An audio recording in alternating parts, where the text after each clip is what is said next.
Tuloy-tuloy ang pagbubukas ng National Board of Canvassers ng Certificates of Canvass na dumarating sa Manila Hotel para sa tuloy-tuloy na bilangan ng boto.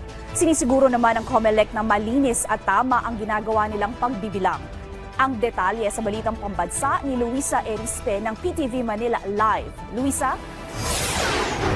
Sheila, wala nang tigil ang pagbibilang ng boto ng National Board of Canvassers dito sa Manila Hotel 10 City. Target naman nilang matapos ang canvassing bukas para makapagproklama ng mga nanalong senador at party list ngayong weekend. Mula alas 10 ng umaga kanina, pagbalik ng sesyon ng National Board of Canvassers sa Manila Hotel, wala nang tigil ang pagbubukas nila ng Certificates of Canvass mula sa iba't ibang mga probinsya at lungsod para bilangin kung tugtugma ba ang election results na binilang ng makina at naipadala sa Consolidation and Canvassing System.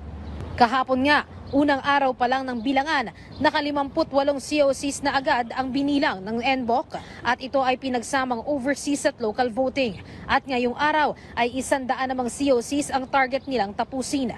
Sabi ni COMELEC Chairman George Erwin Garcia, nais kasi nila na matapos ang canvassing bukas at makapagproklama na agad ng mananalo sa Sabado o Linggo. Siguro naman po safe na sabihin na hindi na kami lalampas naman hanggang linggong ito, yung Sunday na ito, para makapagproklama tayo ng ating mga kandidato for senators. And yung party list naman, pwede may isang araw din na pagitan after the senators. Kung sakaling matuloy ang proklamasyon, ito na ang pinakamabilis na bilangan ng boto sa kasaysayan ng halalan sa Pilipinas. Pero hindi naman nila basta minamadali ang proseso. Sinisiguro nila na malinis at tama pa rin ang ginagawang bilangan. Gusto natin, wala pa rin pong kapalit ang integridad kaysa bilis.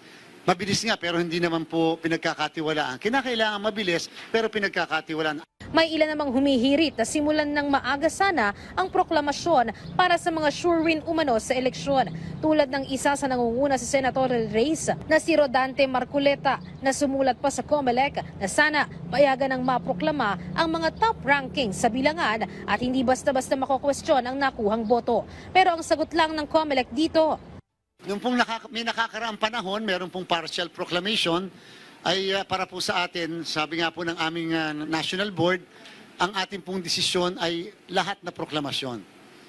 Kasi nga po kung pinakamaaga ka naman na makakapagproklama ng ganito kaaga, in less than 1 week makakapagproklama ka, halimbawa, edi okay lang naman po siguro na makikihintay na lang, magkahintay-hintayan na lang.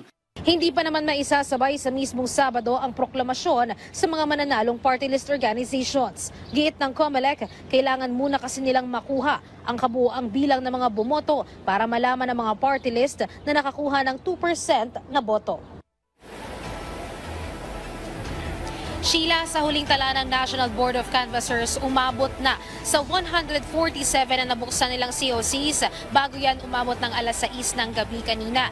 At patuloy naman nating inaantabayanan ngayon yung paglabas ng partial and official count ng COMELEC hinggil dito sa mga nabuksan na nga nilang COCs. Ito na yung magiging tallied votes o tallied vote count ng mga nabuksan nilang COCs. At sabi nga ngayon ng COMELEC ay nagiging mano-mano kasi yung pagtatali nila ng vote count dahil nga dito ay nilalabas lang nila ay partial at magiging digital lang yan kapag final count na ang kanilang ilalabas. Sheila.